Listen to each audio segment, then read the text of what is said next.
हर हर महादेव दोस्तों।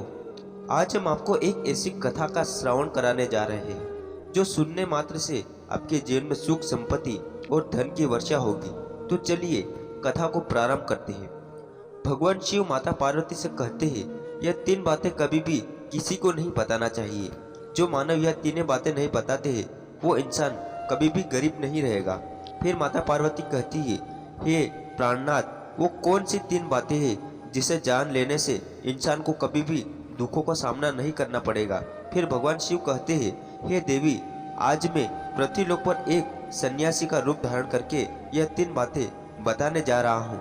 दोस्तों, कृपया आप इस कहानी को ध्यान से सुने। अगर आप यह कहानी सुन रहे हैं तो पूरा सुनिए। इस कथा को आधा अधूरा छोड़कर जाने की गलती मत करिएगा, क्योंकि इस पवित्र कथा को पूरा सुनने से मन चाहे फल की प्राप्ति होगी। इसलिए इस कथा को पूरा सुने।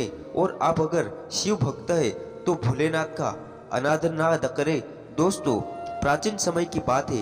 एक नगर में एक धनवान सेठ रहता था। उसके घर में किसी चीज की कमी नहीं थी और उसका व्यापार बहुत अच्छा चल रहा था। उसकी पत्नी भी बहुत खुश रहती थी, क्योंकि सेठ हर महीने उसके लिए नए नए गहने खरीदता था और उसे बहुत प्रसन्न रखता था। दोस्तों, सेठ के घर के बगीचे में एक वट वृक्ष था। उस वट वृक्ष के नीचे सन्यासी अपना आसन बिछाकर ध्यान किया करते थे। सेठ और सेठानी दोनों सन्यासी की बहुत सेवा करते थे और उसकी देखभाल करते थे, क्योंकि वह सन्यासी कई सालों से उस वट वृक्ष के पास रहा करता था। सेठ हर रोज सन्यासी को घर का भोजन देते थे और सन्यासी भी उनसे बहुत प्रेम करते थे। भगवान शिव जो सन्यासी थे वो बहुत खुश थे, क्योंकि उन्हें किसी चीज के लिए कहीं और नहीं जाना पड़ता था। सेठ और सेठानी हर रोज उन्हें स्वादिष्ट भोजन खिलाते थे। सेठ की पत्नी बहुत ही सरल और भोली स्वभाव की थी। उसकी आदत थी कि वो घर की हर बात बाहर वालों को बता देती थी। एक दिन सेठ की पत्नी ने अपने पति से पूछा, हे प्राणनाथ, आपका व्यापार कैसा चल रहा है? आप कैसे इतना मुनाफा कमाते हो? अपनी पत्नी का ऐसा सवाल सुनकर सेठ ने सारी बात बता दी। सेठ ने कहा, हे प्रिय, मैं अनाज का धंधा करता हूँ। मैं चंबल की घाटी में अनाज खरीदता हूँ और उसे महंगे दामों में बेच देता हूँ। अपने पति की यह बात जानकर सेठानी बहुत प्रसन्न हुई। उसने सोचा, मेरे पति तो बहुत ही बुद्धिमान है। यह बात तो सारे नगर वालों को पता ही होनी चाहिए। मेरे पति इतने बुद्धिमान है और इतना ज्यादा धन कमाते हैं। प्रिय मित्रों, अब सेठ की पत्नी ने पूरे नगर में यह बात फैला दी कि उनके पति इस तरीके से पैसा कमाते हैं। अब क्या था, नगर के कुछ लोगों को जब यह पता चला कि सेठ किस प्रकार धन अर्जित करता है तो वे सभी भी अनाज का धंधा करने लगे। मित्रों, अगर नगर के बहुत से लोग अनाज का व्यापार करने लगे तो सेठ जो पहले कम दाम में अनाज खरीदता था वह अब अनाज महंगे दामों में बिकने लगा। सेठ का धंधा थोड़ा कम चलने लगा, उसे मुनाफा नहीं होता और धीरे धीरे वो गरीब होता जाता था। सेठ का पूरा धंधा बैठ जाता है। यह देखकर वो बहुत चिंतित और दुखी हो जाता है। दोस्तों, एक दिन बाद सेठ अपने व्यापार की परेशानी से तंग आकर बगीचे में बैठा था। तभी भगवान शिव जो सन्यासी थे तो वह आते थे और कहते हैं, सेठ जी, क्या बात है, आप आज कुछ परेशान लग रहे हैं। तब सेठ बताता है, हे महात्मा, मेरा व्यापार बहुत मंदा चल रहा है। मुनाफा बहुत कम हो गया है, क्योंकि नगर के बहुत से लोगों ने अनाज का धंधा शुरू कर दिया है, जिससे मेरा धंधा बढ़ता जा रहा है। भगवान शिव जो सन्यासी थे सेठ की बातें सुनकर कहते हैं, सेठ जी, क्या आपने किसी को बताया था कि आप किस प्रकार अपना धन अर्जित करते हैं, किस प्रकार आप अपनी जीविका चलाते हैं? तब सेठ कहता है, हाँ महात्मा जी, मैंने अपनी पत्नी को सारी बात बताई थी। वो मुझसे पूछ रही थी, आप इतना धन कैसे कमाते हैं? तब मैंने उसे बताया था कि मैं अनाज का व्यापार करने और करके धन अर्जित करता हूँ। प्रिय दोस्तों, अब सन्यासी को सारी बात समझ में आ जाती है और सन्यासी कहते हैं, सेठ जी, आपने बहुत बड़ी गलती कर दी है। आपको सेठानी जी को यह बात नहीं बतानी चाहिए थी। आज मैं आपको एक कहानी सुनाता हूँ और इस कहानी के माध्यम से बताऊंगा कि चाहे कितनी भी गरीबी, इस इंसान को यह तीन बातें कभी किसी को नहीं बतानी चाहिए। इससे गरीबी आपके आसपास भी नहीं भटकेगी। प्रिय मित्रों, अब सन्यासी जो भगवान शिव थे वो अपनी कहानी प्रारंभ करते हैं। सन्यासी कहते हैं, सेठ जी, एक समय की बात है, एक नगर में एक गरीब आदमी रहता था। वो इतना गरीब था कि अपने परिवार के लिए ठीक से भोजन भी नहीं जुटा पाता था। फिर महात्मा कहते हैं, सेठ जी, गरीबी मनुष्य के लिए एक अपमानकारी दुख था। बिना धन के ग्रस्त थी और घर चलाना बहुत मुश्किल था। फिर सन्यासी आगे कहते हैं, सेठ जी, वो गरीब आदमी जैसे तैसे अपने घर वालों का पेट पाल रहा था। कभी उनको भोजन मिल जाता था तो कभी भूखे पेट ही सोना पड़ता था। एक दिन उस गरीब आदमी की पत्नी ने कहा, हमारे पास तो धन ही नहीं है। सुबह को खाना ले तो शाम की उम्मीद नहीं होती है, शाम को खाना ले तो सुबह की उम्मीद नहीं है। आखिर ऐसे कब तक चलेगा? मैं जैसे तैसे करके घर चला लूंगी, लेकिन आप धन कमाने के लिए परदेश चले जाइए। इस प्रकार से हमारे परिवार का गुजारा नहीं चलेगा। मनुष्य के पास चाहे कितना भी धन हो, लेकिन अगर उसके पास कोई काम नहीं है तो वह धन भी किसी काम का नहीं है, वो बेकार होता है। अगर हम कुछ नहीं करेंगे तो अपने बच्चों को कैसे पालेंगे? भूखे मरने से अच्छा है कि किसी की छोटी छोटी मजदूरी कर ले। अब पत्नी के बार बार कहने पर वो गरीब आदमी धन कमाने की आस में और घर से निकल जाता है। वो जंगल के रास्ते से परदेश के लिए रवाना हुआ और चलते चलते वो जंगल में पहुंच गया। दूर की यात्रा तय करके जा रहा था। बेचारा थक चुका था तो उसने देखा कि आगे एक छायादार बरगद का पेड़ है। उस पेड़ की लंबी लंबी शाखाएं थी, उसकी जड़ें जमीन को छू रही थी। शीतल छापा देखकर वो बेचारा गरीब आदमी उस पेड़ के नीचे बैठकर आराम करने लगा। दोस्तों, सन्यासी आगे कहते हैं, वो गरीब आदमी उस बरगद के नीचे आराम से लेटा हुआ था। तभी उसने देखा कि कहीं से एक सांप आया और वह सांप उसी पेड़ पर चढ़ गया। गरीब आदमी उस सांप को गौर से देख रहा था। सोचने लगा कि यह सांप इस बरगद पर क्यों चढ़ रहा है और अब क्या करेगा। तभी उसने देखा कि उस पेड़ की डाल पर तोता और मैना का घोंसला था और उस घोंसले में तोता और मैना के बच्चे रखे हुए थे। सांप को देखकर तोता और मैना के बच्चे डर के मारे चिल्लाने लगे। वो गरीब आदमी देखते ही समझ गया कि यह दुष्ट सांप इन बच्चों को खाने के लिए आया है। वो सोचने लगा कि मैंने तो इन बच्चों को देख लिया है, अगर अब मैं इन्हें नहीं बचाता हूँ तो मुझे बहुत पाप लगेगा। बच्चे तो बच्चे ही होते हैं, चाहे वे इंसान के हो या किसी पक्षी के, या बच्चों की हमेशा रक्षा करनी चाहिए।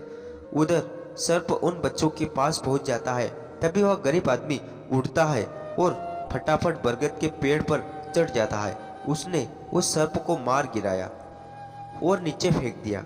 फिर उसी बरगद के नीचे आकर लेट गया। तोता और मैना के बच्चे अपनी रक्षा करने वाले उस गरीब आदमी को मन ही मन बहुत दुआएं देने लगे। मित्रों, उसी समय तोता और मैना अपने बच्चों के पास आते हैं। अपने माता पिता को पास आया देख तोता और मैना के बच्चे बहुत खुश होते हैं और उन्हें पूरी घटना बताते हैं कि आज इस वृक्ष के नीचे जो इंसान लेटा है वो हमारे लिए देवदूत बनकर आया है।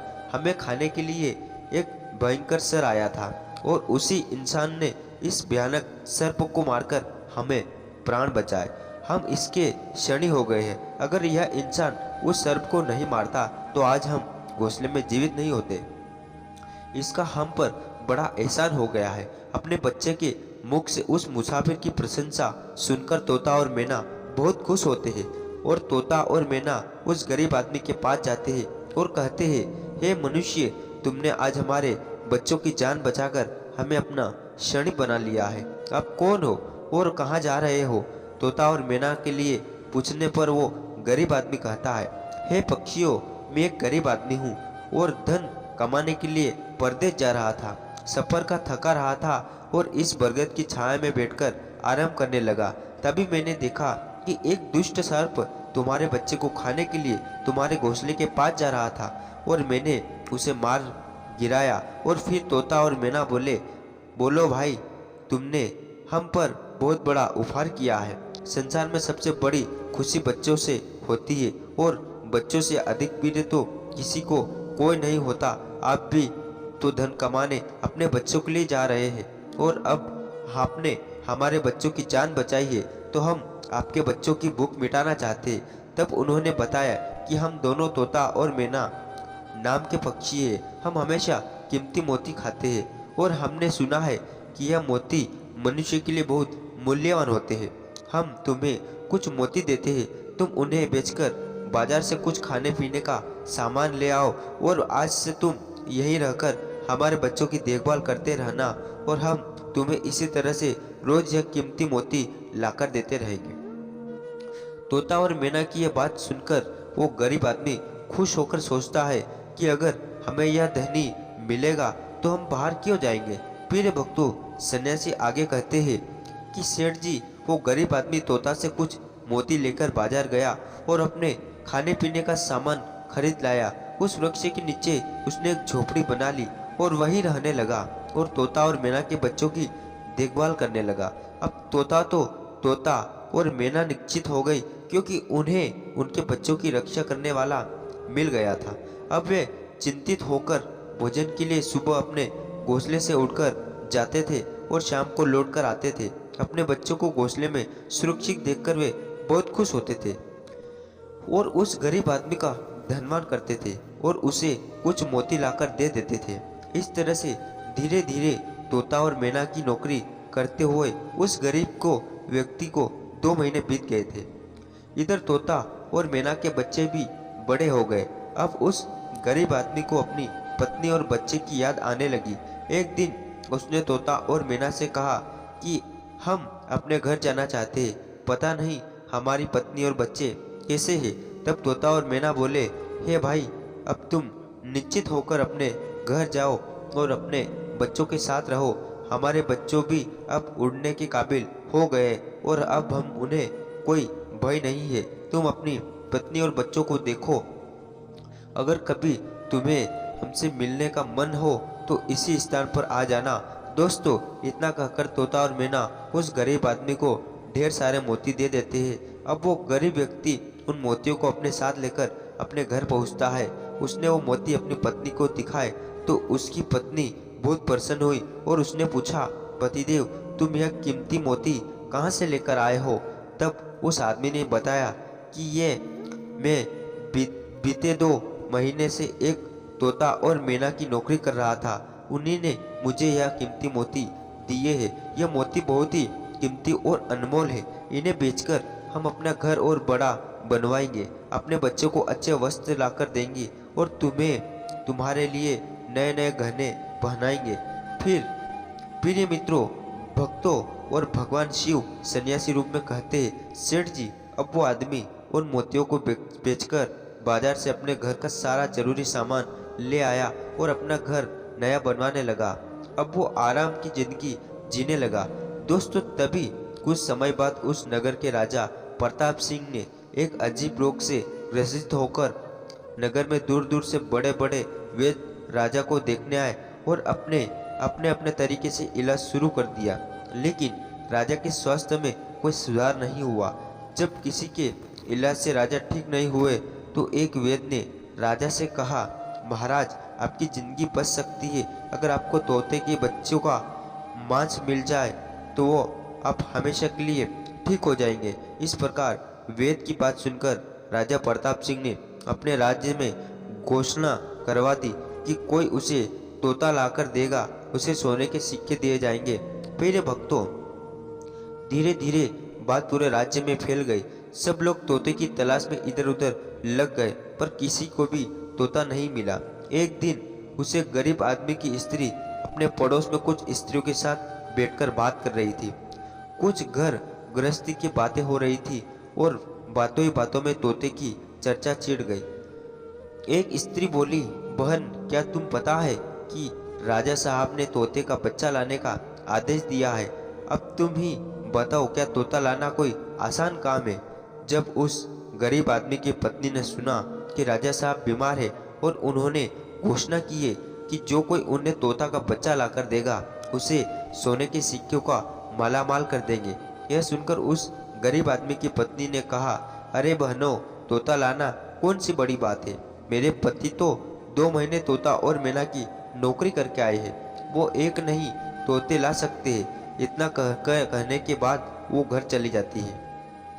नगर की स्त्रियां ने उसकी बात सुनी और अपने पतियों से बताई और धीरे धीरे यह बात पूरे नगर में फैल गई।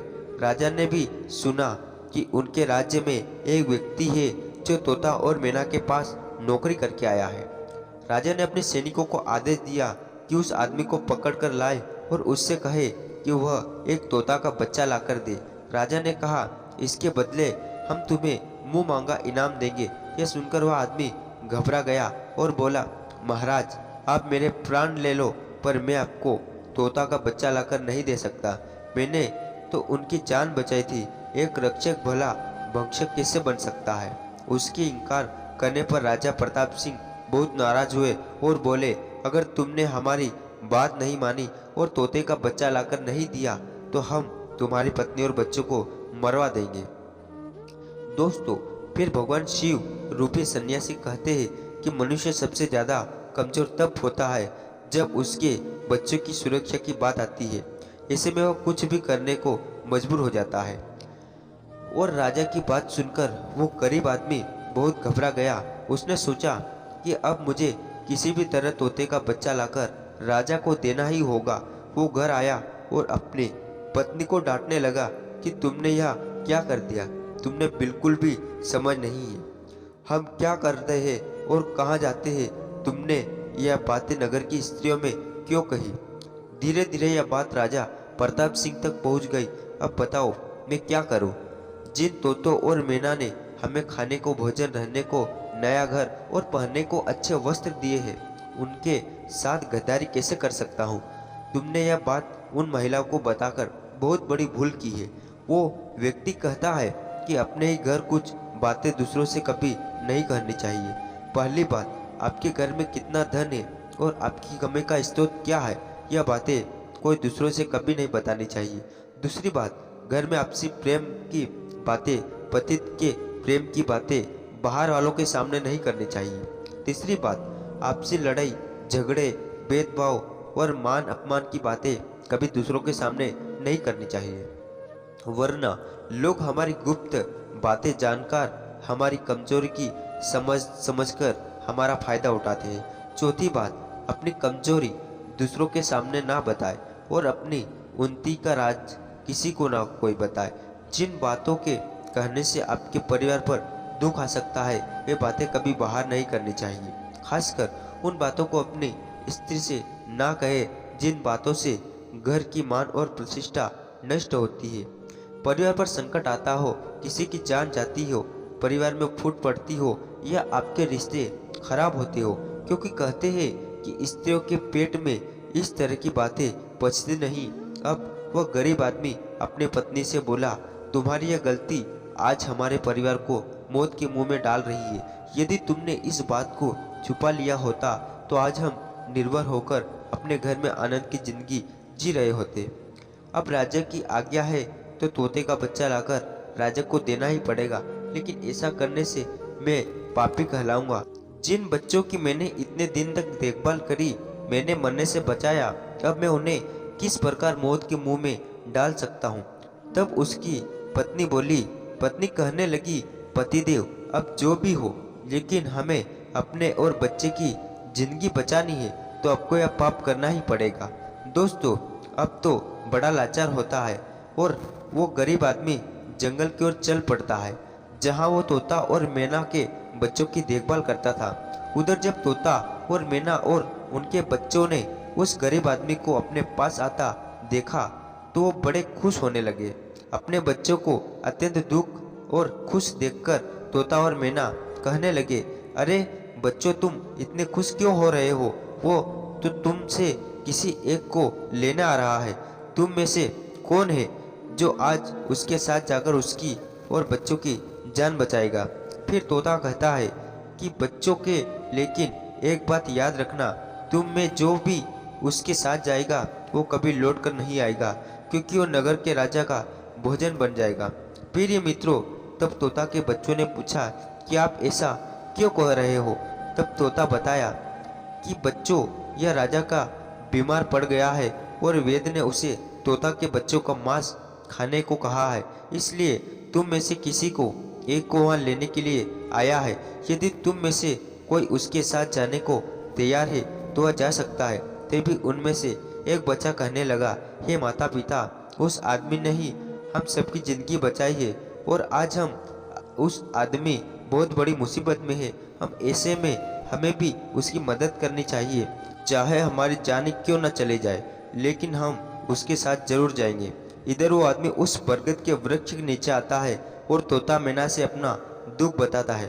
तब तोता और मैना कहते हैं कि हे भाई, तुम चिंता ना करो, हमारे बच्चे तुम्हारे साथ जाने के लिए तैयार है। तुम इनमें से किसी एक को ले जाओ। दोस्तों, अब वो गरीब आदमी उनमें से एक बच्चे को लेकर लौट जाता है और राजा को ले जाकर देता है। राजा उसको बच्चे को एक पिंजरे में बंद करता है और अपने नौकर को रखने के लिए कहता है। राजा कहता है कि हम इसे सुबह निकालेंगे और फिर इसके मांस को खाएंगे।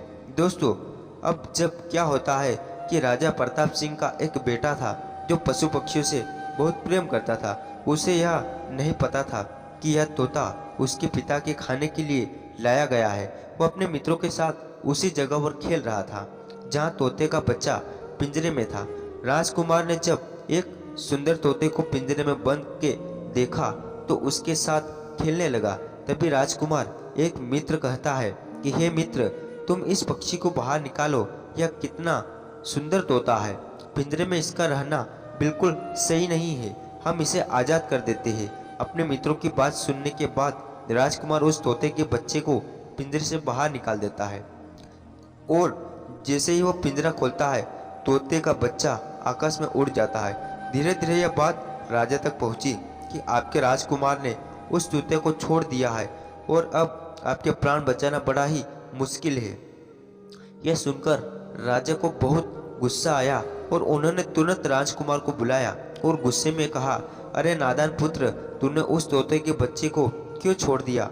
राजकुमार बहुत घबरा गया और बोला, पिताजी, मुझे क्या पता था कि वह उड़ जाएगा, मुझे तो उसके साथ खेलना था। अपने पुत्र की बात सुनकर राजा को और भी गुस्सा आया और उन्होंने उसे नगर से निकालने का आदेश दे दिया। मित्रों, अब राजा के सैनिक राजकुमार को नगर की सीमा से बाहर छोड़ देते हैं।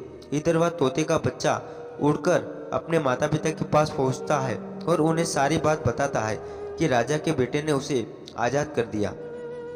तोता और मैना ने जब अपने बच्चे को देखा तो कहा, पुत्र, राजा के बेटे ने तुम्हें आजाद तो कर दिया, लेकिन अब वह खुद संकट में फंस गया है। उसके दुष्ट पिता ने उसे नगर से बाहर निकाल दिया है। अब उसकी जिंदगी की जिम्मेदारी तुम्हारे ऊपर है। तुम जाओ और उसकी मदद करो। फिर वह तोते का बच्चा राजकुमार की मदद करने के लिए उसके पास पहुंचता है और राजकुमार उसे देखते ही पहचान लेता है कि यह तो वही पक्षी है जिसे मैंने पिंजरे से आज़ाद किया था। राजकुमार कहता है, तुम्हारी वजह से मुझे मेरे पिता ने नगर से निकाल दिया है। अब तुम ही बताओ, मैं क्या करूं, कहाँ जाऊं? तोता कहता है, मित्र, तुम चिंता मत करो, तुमने मेरी जान बचाई थी, इसलिए मैं तुम्हारी मदद करने आया हूँ। सुख दुख में अब मैं तुम्हारे साथ ही रहूंगा। यह सुनकर राजकुमार खुश हो जाता है क्योंकि उसे कम से कम एक साथी तो मिल गया था।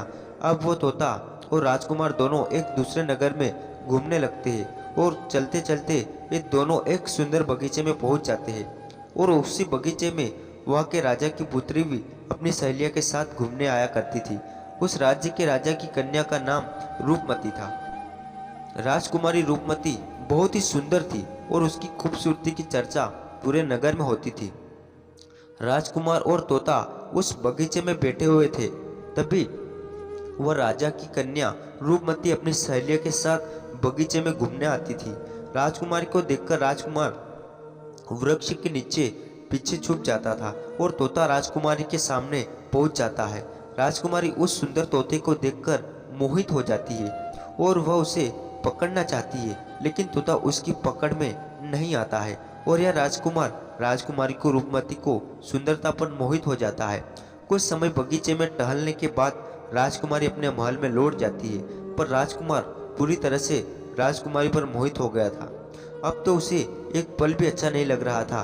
तब तोते ने कहा, मित्र, तुम चिंता मत करो, तुम जिसे चाहने लगे हो मैं तुम्हें उससे मिलवा दूंगा। राजकुमार बोला, और मित्र, तुम मुझे किसी भी तरह उस राजकुमारी से मिला दो, मैं उसके बिना अब नहीं रह पाऊंगा। तोता बोला, मित्र तुम मुझ पर भरोसा रखो, मैं पता लगा कर आता हूँ कि राजकुमारी कहाँ रहती है, तुम उससे कैसे मिल सकते हो। प्रिय दोस्तों, अब तोता राजकुमारी रूपमती के पास जाता है। राजकुमारी के महल में चारों तरफ सैनिक तैनात थे, लेकिन तोता उड़ता हुआ ऊपर से जाता है और जाकर राजकुमारी के कक्ष के बाहर बैठ जाता है। तोता वहां से सब नजर देखता है और सारी बात आकर राजकुमार को बताता है कि महल में जाकर राजकुमारी से मिलना बहुत मुश्किल है। तोता कहता है कि तुम एक काम करो, अपना रुमाल मुझे दे दो, मैं तुम्हारा रुमाल आज राजकुमारी के पास पहुंचा दूंगा और उसकी चुनरी ले आऊंगा। दोस्तों, अब रात में तोता और राजकुमार का रुमाल लेकर राजकुमारी के पास रखा जाता है और राजकुमारी की चुनरी साथ ले जाता है। सुबह जब राजकुमारी रूपमती जागती है तो देखती है कि उसकी चुनरी गायब और उसके पास एक रुमाल रखा हुआ है। राजकुमारी तुरंत समझ जाती है कि रात में कोई पुरुष उसके कक्ष में आया था। उसने देखा कि उसकी चुनरी गायब है और उसकी जगह किसी पुरुष का रुमाल रखा हुआ है। राजकुमारी बहुत व्याकुल हो जाती है और अपने सभी सिपाही को सावधान कर देती है। वो सिपाही से पूछती है कि रात में उसके पास कौन आया था, लेकिन किसी के पास कोई जवाब नहीं होता है। अब राजकुमारी के कक्ष की सुरक्षा और बढ़ा दी जाती है। अगले रात फिर से तोता राजकुमारी के कक्ष में जाता है और अपने मित्र द्वारा लिखी हुई चिट्ठी को राजकुमारी के पास रखा आता है। अगले दिन जब राजकुमारी जागती है और चिट्ठी पढ़ती है तो उसमें लिखा होता है कि राजकुमारी, मैंने जब से तुम्हें देखा तब से मैं तुम्हारा हो गया हूँ। मैं तुमसे विवाह करना चाहता हूँ। अगर तुम्हें मुझसे मिलना है तो तुम अपने बगीचे में आ जाना, मैं तुम्हें वहाँ मिल जाऊँगा। अब राजकुमारी अपनी सहेलियों को लेकर बगीचे में जाती है, लेकिन वहाँ से उसे कोई पुरुष नजर नहीं आता। वह तो सिर्फ वही तोता घूम रहा होता है जिसे उसने उस दिन देखा था। तोता राजकुमारी से कहता है, राजकुमारी, तुम जिसे देख रही हो मैं तुम्हें उससे मिलवा सकता हूँ, लेकिन पहले तुम मुझे वचन दो कि तुम यह बात अपने पिता से नहीं कहोगी और मेरे मित्र को बंदी नहीं बनाओगे। राजकुमारी ने वचन दिया कि वह उससे बंदी नहीं बनाएगी, मुझे उससे मिलवा दो। देखना चाहती हूँ कि वो कौन है और इतने सख्त पहरे के बावजूद भी मेरे कक्ष में पहुँच गया। तब तोता ने अपने मित्र राजकुमार को बुलाया। दोस्तों, राजकुमार भी देखने में बहुत सुंदर था। उसकी सूरत देखकर राजकुमारी भी उस पर मोहित हो गई। तब राजकुमार आता है और राजकुमारी के पास बैठकर बड़े ध्यान से उसके सुंदर चेहरे को निहारने लगता है। राजकुमारी ने पूछा, तुम कौन हो और इतने कड़े पहरे के बाद भी तुम मेरे कक्ष तक कैसे पहुंच गए? तब राजकुमार बोला, जब दिल में प्रेम होता है तो कोई भी कार्य असंभव नहीं होता है। जब से मैंने तुम्हें देखा है तब से मैं तुम्हें प्रेम करने लगा हूँ और तुमसे विवाह करने की इच्छा रखता हूँ। दोस्तों, जब राजकुमारी ने पूछा कि तुम कौन हो और कहाँ से आए हो, तब राजकुमार ने अपनी पूरी कहानी उसे सुनाई।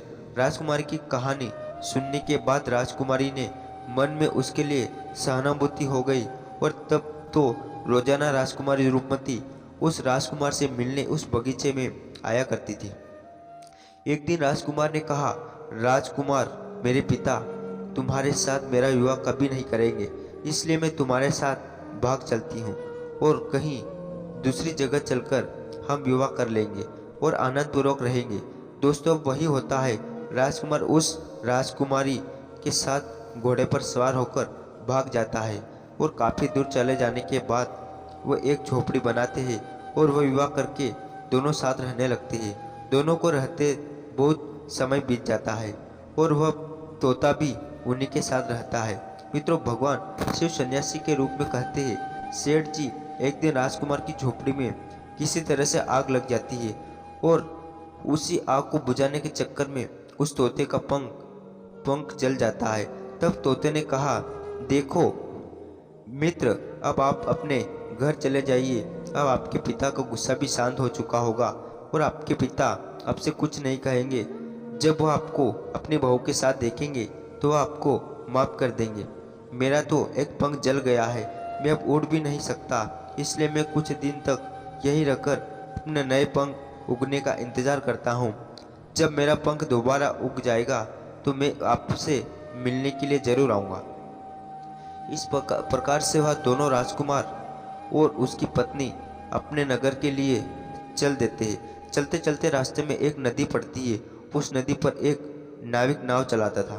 राजकुमार अपनी पत्नी को लेकर नाव में बैठ जाता है और जैसे नाव नदी के बीच में पहुंचती है तो राजकुमार देखता है कि एक चूहा बार बार नाव पर चढ़कर आता है, लेकिन वो नाविक उसे हटाकर नदी में गिरा देता है।